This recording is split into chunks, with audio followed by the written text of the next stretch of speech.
How do you get the best out of your team in the toughest and most stressful of situations? Well, few people are more qualified to talk about this topic than our Road to Gold guest this morning. At the age of 26, Conrad Humphreys skippered his amateur crew to a dominant victory in the 2000-2001 edition of the BT Global Challenge, winning 4 of the 7 legs along the way. He's also competed in the solo Vendee Globe as well as the crewed Volvo Ocean Race. And he's also been on TV. Conrad, I'm going to ask you about TV in a moment, but firstly, happy Christmas to you, and where are you today? Happy Christmas. Yeah, I'm here at home. A little bit of chaos because we've just finished an extension this summer, which seems to have taken most of the year, and so my normal office is being occupied. But no, it's sunny Devon, and just getting ready for Christmas. So excellent. So you're a motivational speaker as well, and you talk to big corporations about team building. This is obviously another massive subject, just like the one that we discussed with Ian Walker yesterday, so we won't be able to cover all of it. But why do people go to you for team building? What do they think they're going to get out of a round the world sailor? I think it's a good question. I think sailing is a great sport for teaching teamwork, first of all. So the platform really, really works, both when you take people on board, but also when you share some of the stories. And I think that's really the key to good sort of corporate work is ultimately to be a great storyteller. And thankfully, the BT Challenge is one of those races where you inherit a crew. I don't select that crew. I'm given a crew. I'm given a yacht. It's completely one design. And so what makes the difference is really the teamwork on board. And there's been 2 leadership books written about that particular race. There's been a number of books written also about the Clipper race.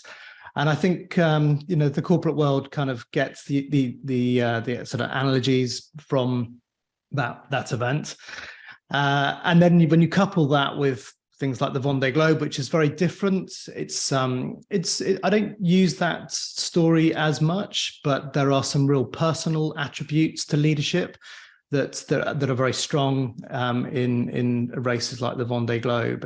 Leadership is quite a lonely position at times, and obviously the Vendee and any solo sailing can often be like that.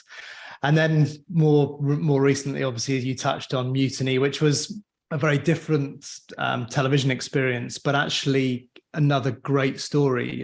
Historically, Bligh was cast adrift in the South Pacific, left for dead, with a crew of 18 on board a tiny 7-meter boat, and he managed to navigate that little boat 4,000 miles across the Pacific and kept them all alive. And to have the chance to recreate that story with a sort of TV cast, if you like, was a great opportunity to get another story.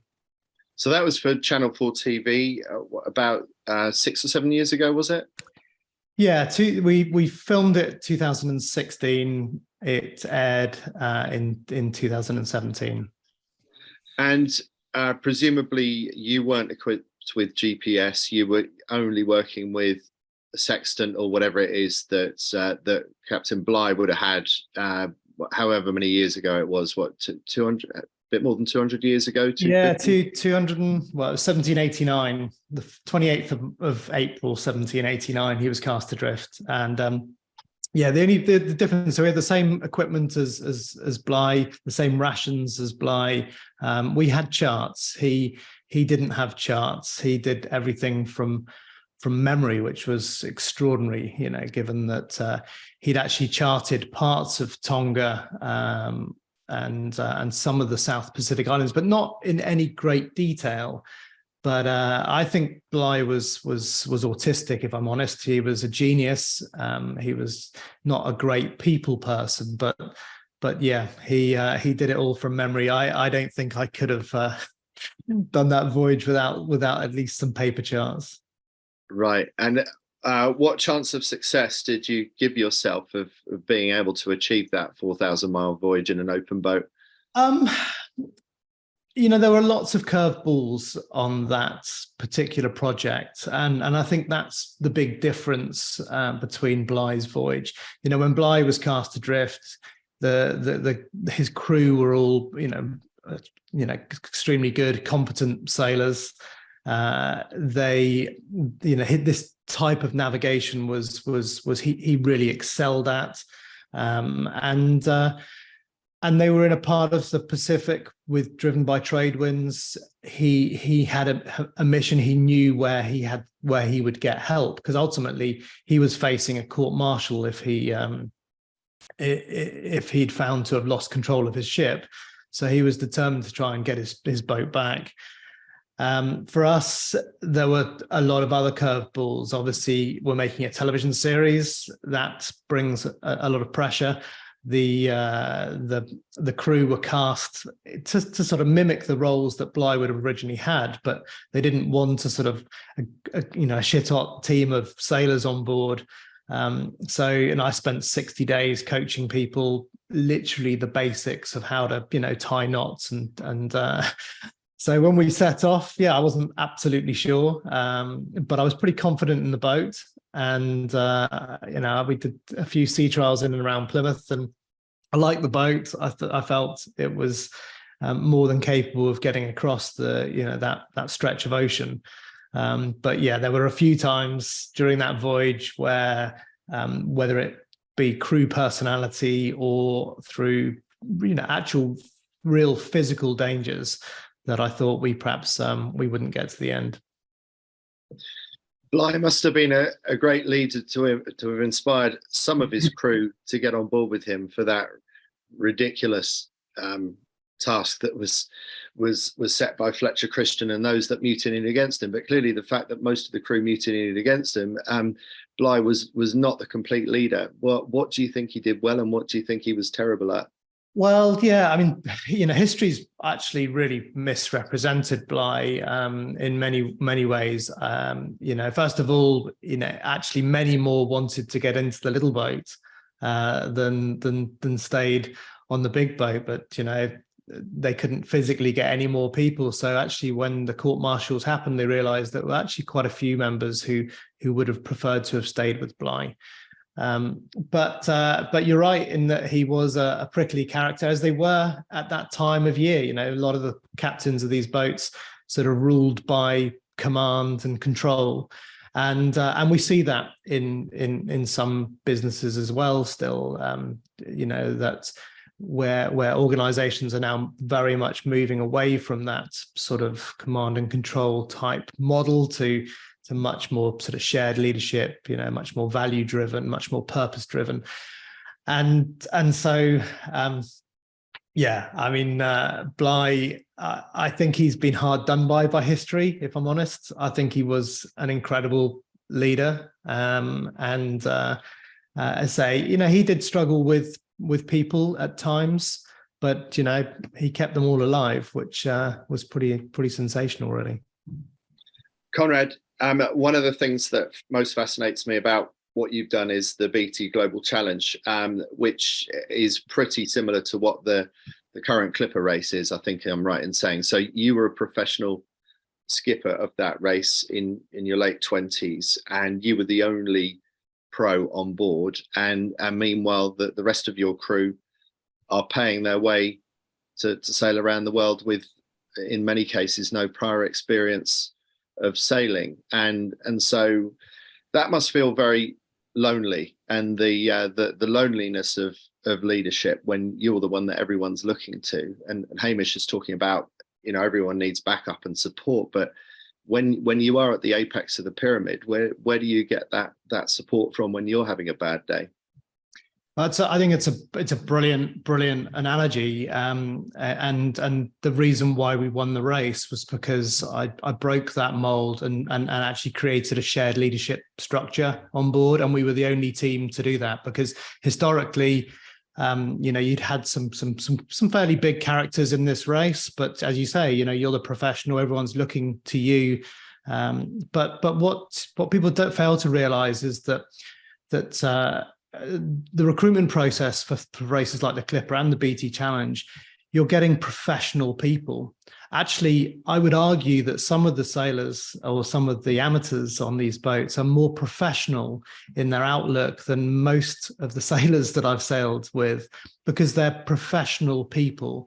And so actually the skills of sailing can be secondary, because actually what you're looking for is that commitment, that attitude, that attention to detail, that professionalism. They're used to working in corporate worlds as well, and teams, and so they understand the importance of culture and values and etc. So one of the big differences with our LG and our particular team is that I recognized that that I could become a little bit of a bottleneck in terms of decision making. If everything kind of ran through me, I wouldn't get any rest during the race. I'd be constantly being woken up for a decision. And so I flattened the leadership structure by actually realizing that one of the young sailors on the boat, Cian McCarthy, he was a 21-year-old. He was a sort of belligerent Irishman, very tough-minded Irishman, great sailor, and actually with a little bit of confidence, quite a good decision maker. And there was an imbalance in the watches. I ended up having two watch leaders that were very good at running teams, not necessarily great tactical decision makers, but by myself and Cian being effectively a skipper and a co-skipper, we were then always on watch. One of us was always there, and that sort of shared structure was a real hallmark of our success, I think, in the global challenge. There were other things, and we'll probably come on to some of those other things, but that shared leadership was really important. And in fact, we see this a lot in sports. I remember when the former Australian rugby coach of the UK who's just been sacked, Eddie. I remember when he started, he said there wasn't enough leaders within the England team. He one of the first things he tried to do was to try and build a sort of cohort of leaders. And actually, when we won the World Cup, you would argue that we had 6 or 7 leaders on the field at that time. And I think that's really important. The other side of leadership is followship.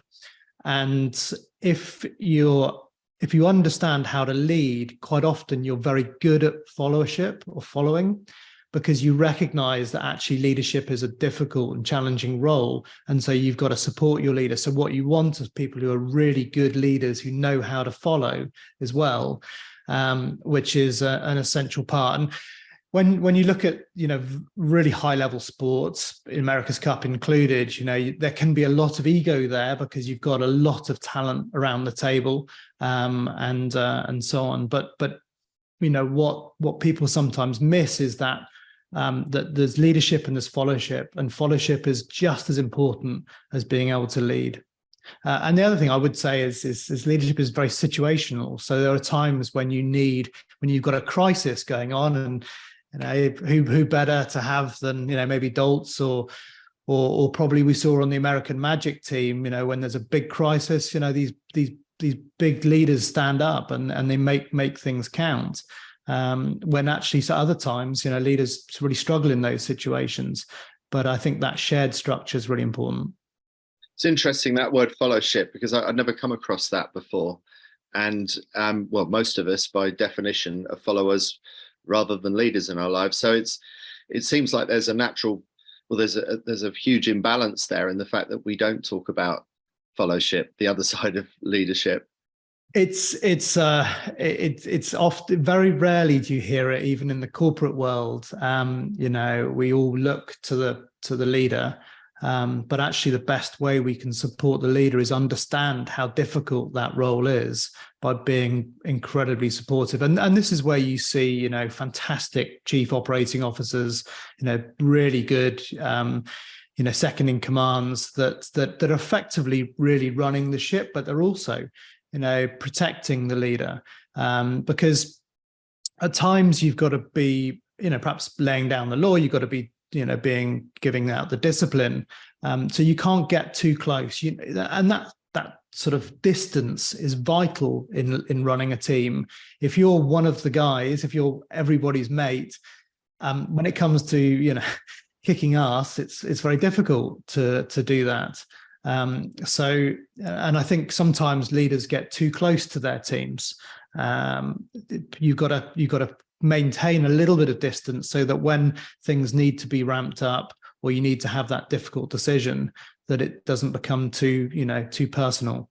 And it's fascinating. I mean, this is why sailing is such a brilliant opportunity, and for leaders, to learn from. And I think why, we see so many blue chip leaders in the sport, because, there are so many dynamics to it that are similar to their working environment.